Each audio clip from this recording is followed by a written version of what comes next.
Welcome.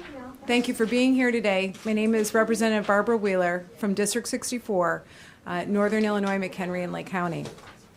This week, we had hoped that our General Assembly would spend thoughtful hours discussing potential legislation that would ultimately lead to a solution for the sake of public safety. We anticipated that effective legislation could be passed by both houses by the end of next week. Ambitious, but absolutely doable. Unfortunately, Springfield Democrats chose to put politics in front of policy, ramrodding sloppy legislation, not thorough, not thoughtful, and containing far-reaching unintended consequences. As if following orders from Rahm Emanuel, quote, never let a good crisis go to waste, unquote, rather than using a crisis for one's personal political gain, we should use it to illuminate the problems in our current legislation, to serve the people we are employed to protect.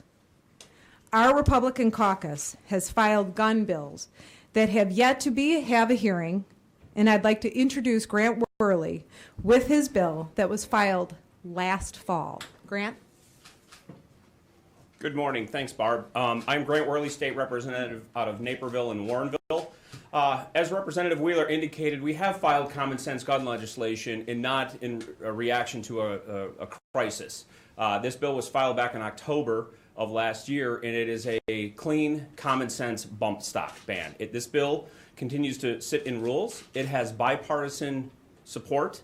Bipartisan legislators have signed on to move this bill forward, but yet there it sits in rules. And instead, today we're going to be forced to vote on legislation that was filed 2 days ago, cleared committee last night, and as people like to say around here, it's not soup yet. There are problems with each and every one of these bills in their entirety because they've been rushed. This is what passes for governance in the state of Illinois. We careen from crisis to crisis and call it governance. Instead, what we need to do, and members of the Illinois House Republican Caucus are willing to do, is sit down and have the thoughtful conversations on true reforms that keep the public safe. Absent in these conversations also is the discussion about mental health concerns. It's about law enforcement response. There's been no discussion about sentencing for violent crime offenders or repeat offenders. These are things that we need to look at in their entirety and not in isolation. So we stand ready and willing to talk about common sense gun reform legislation. Unfortunately, today what we're seeing from the other side of the aisle isn't that. I would like to introduce Representative Keith Wheeler, who's going to talk about a resolution. Thank you, Grant. I'm Keith Wheeler. I represent the 50th District, which is parts of Kane and Kendall counties. Last week when we were home from Springfield, I was with my two children that are at home. I have one at college, one in high school, one in elementary school. And I got an email from the high school's vice principal, who's responsible for security at that school. And it explained that they were going to have an active shooter drill the following morning. And they explained why they were doing what they're doing, explaining the process that they use, and how the whole school responds in those situations. I thought it was very, very important to get that email as a parent. I then reached out to the school superintendent, with whom I have a very good relationship, and asked him further questions about what can be done. What's the important next steps when it comes to how we protect the students, the teachers, and the staff members in our buildings? And a conversation ensued. We talked about several different points, but the most important part for me was he invited me to go participate in that active shooter drill the following morning. So my staff and I did that. We actually were invited to sit down with the security staff prior to the drill. We actually went into a classroom with students who were naturally concerned about what's going on with this issue.